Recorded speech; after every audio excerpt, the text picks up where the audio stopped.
Bonjour et bienvenue dans cette section du tutoriel MATLAB.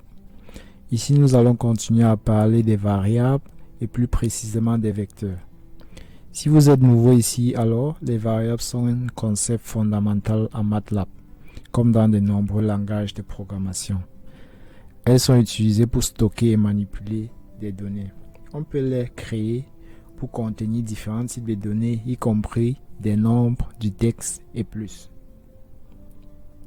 Alors, commençons. On peut créer des vecteurs lignes en plaçant des éléments entre crochets et en les séparant par des virgules ou des espaces. En fait, un vecteur ligne est une matrice de type 1 fois 1, possédant une ligne et plusieurs colonnes. Exemple. On va créer une variable v1, par exemple. On ouvre les crochets.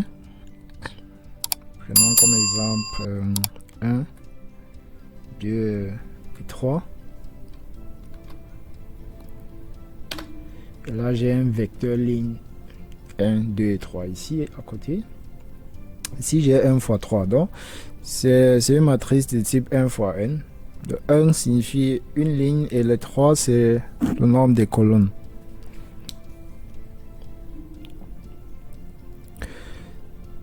V1 ici, je peux encore l'écrire de cette façon.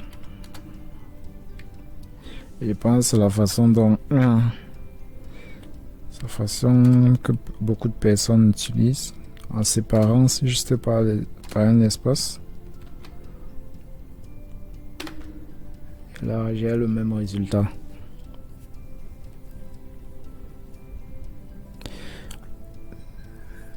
Ces mêmes vecteurs, je peux les créer avec des valeurs équidistantes en utilisant les deux points. Donc V1, j'ai réécrit V1. Mais cette fois-ci, je ne dois plus utiliser les crochets. J'écris juste 1, je mets 2 points, je mets 3. J'ai le même vecteur. V1, je peux l'écrire encore d'une autre façon.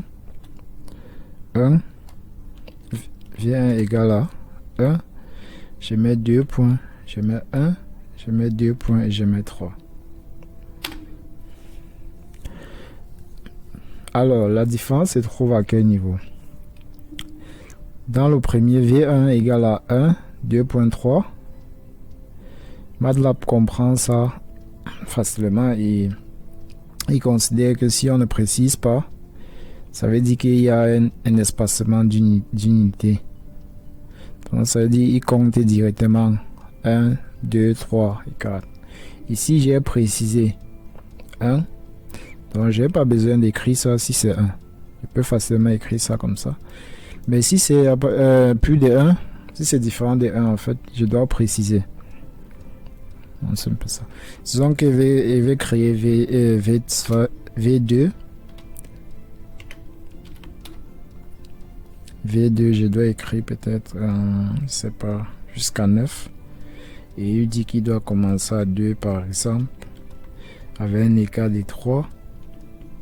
Et doit finir à 9.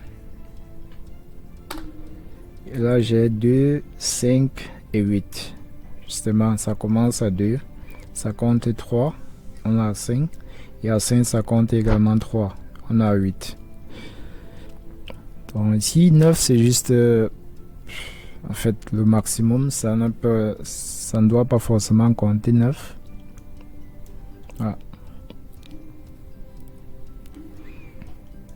Ça, c'est pour les vecteurs lignes. Un vecteur colonne est tout simplement l'inverse du vecteur ligne. C'est-à-dire comportant plusieurs lignes et une seule colonne. On peut créer un vecteur colonne en plaçant les éléments entre crochets et en les séparant par des points-virgules ou en utilisant plusieurs lignes. Je crée un autre vecteur que je vais appeler V3.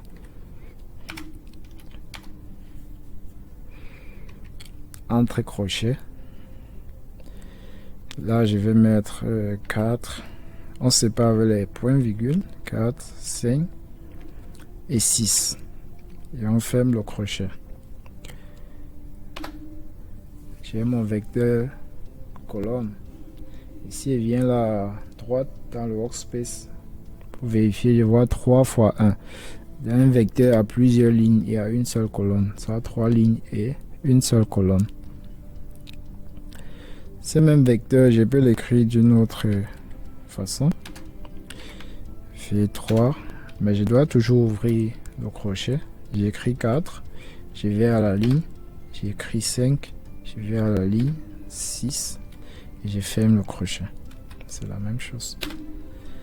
Et là j'ai V3 qui est resté égal en fait.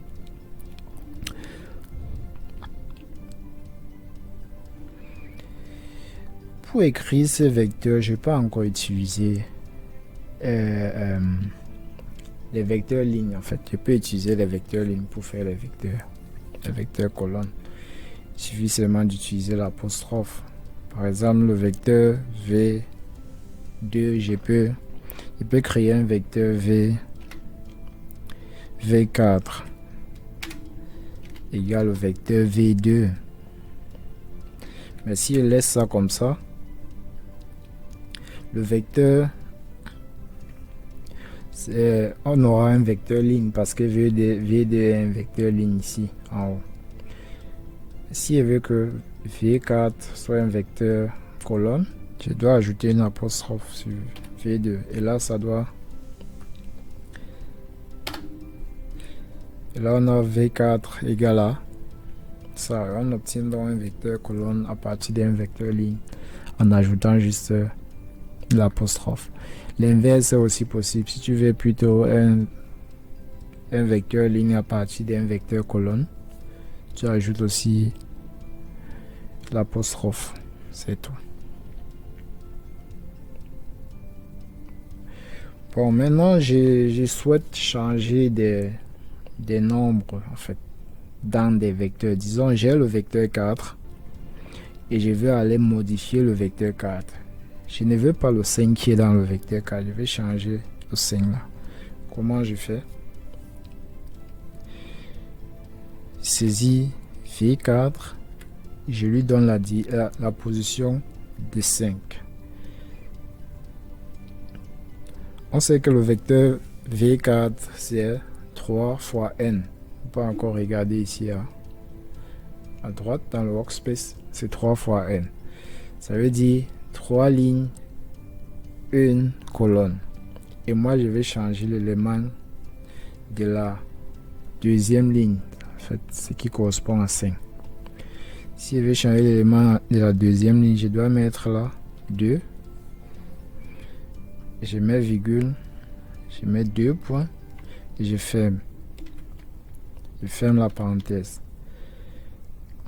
Et je pars là-bas. Je mets égal. Disons qu'on veut mettre 10 à ce niveau-là.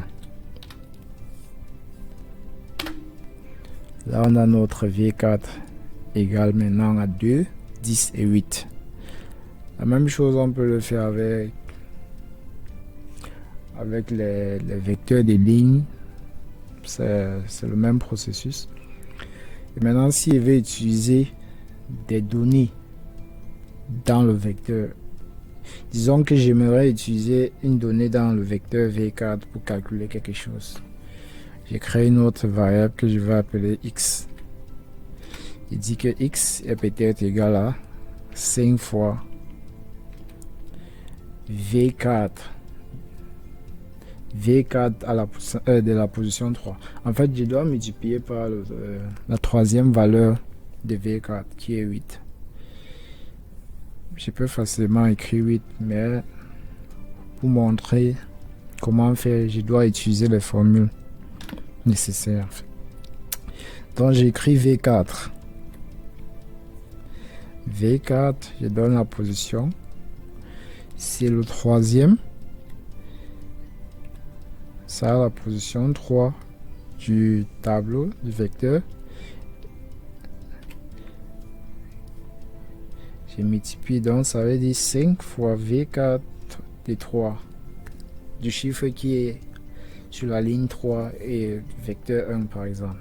On a un seul vecteur. Je peux aussi écrire 1 là-bas, ça va donner. Je mets OK. Ça fait 5 fois 8 qui donne 40.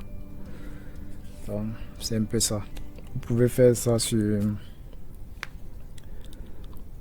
Vous pouvez faire ça sur plusieurs... Je sais pas, trouver des exemples pareils et essayer de vous essayer comme vous pouvez. C'était tout pour cette vidéo sur les vecteurs. Rendez-vous dans la prochaine vidéo. Bye bye.